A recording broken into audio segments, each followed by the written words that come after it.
আসসালামু আলাইকুম। আপনারা সবাই কেমন আছেন? আলহামদুলিল্লাহ, আমিও ভালো আছি।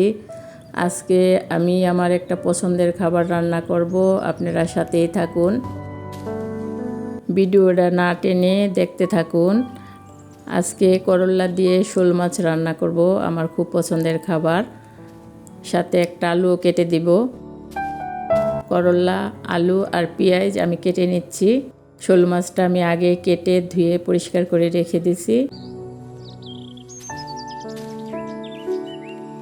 অনেকে করলার তরকারি পছন্দ করে না, কিন্তু আমার খুবই পছন্দ, তাই আমার করলার তরকারি খেতে ভালো লাগে। আমার করলা, আলু আর পেঁয়াজ কাটা হয়ে গেছে। মাছ তো আগে কেটে ধুয়ে রেখেছি।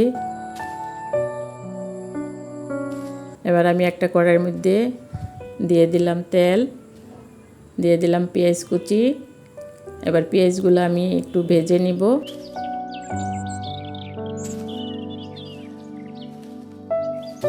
এবার দিয়ে দেব 1 চামচ আদা বাটা, 1 চামচ রসুন বাটা। এবার আদা আর রসুনটা আমি একটু ভেজে নিব।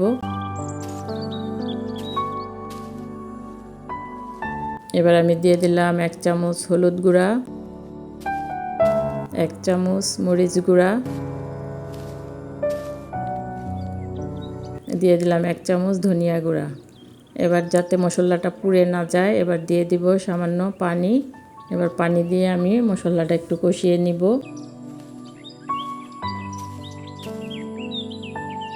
দিয়ে দিলাম স্বাদ মতো লবণ।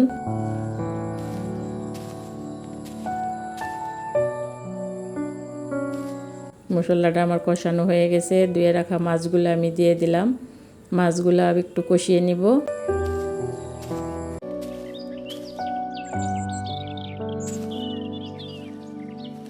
মাছগুলো আমার কষানো হয়ে গেছে। এবার আমি দিয়ে দিলাম আলু কাটাগুলা, কারণ আলুটা সিদ্ধ হতে একটু সময় লাগে, এই জন্য আমি আলুটা দিয়ে দিলাম, করলাটা দিলাম না। দিয়ে দিলাম জিরা গুঁড়া আর 4-5টা কাঁচামরিচ, কারণ করলা একসাথে কষালে করলাটা তিতো হয়ে যাবে। করলা সিদ্ধ হতে বেশি সময় লাগে না, এই জন্যে আমি পানি দেওয়ার পরে শেষের দিকে করলাটা দিয়ে দিব, কারণ করলার তরকারি খুব সহজে রান্না করা যায়। আমার এই করলার তরকারিটা খেতে কার কার বেশি ভালো লাগে অবশ্যই একটা লাইক দিবেন আর কমেন্টস করে জানাবেন। আমি করলাগুলো দিয়ে দিলাম। এবার কিছুক্ষণ ঢেকে এটা একটু সিদ্ধ করে নিব। আমার করলা, আলু দুইটাই সিদ্ধ হয়ে গেছে। আমার রান্নাটা প্রায় শেষ হয়ে গেছে। দেখেন রান্নাটা কত সুন্দর হয়েছে। এবার আমি একটা বাটির মধ্যে তরকারিটা ঢেলে নিব।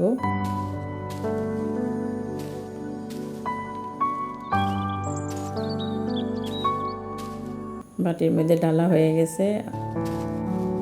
রান্না আজকের মতো এখানেই আমার শেষ। আপনাদের কাছ থেকে বিদায় নিচ্ছি। আল্লাহ হাফেজ।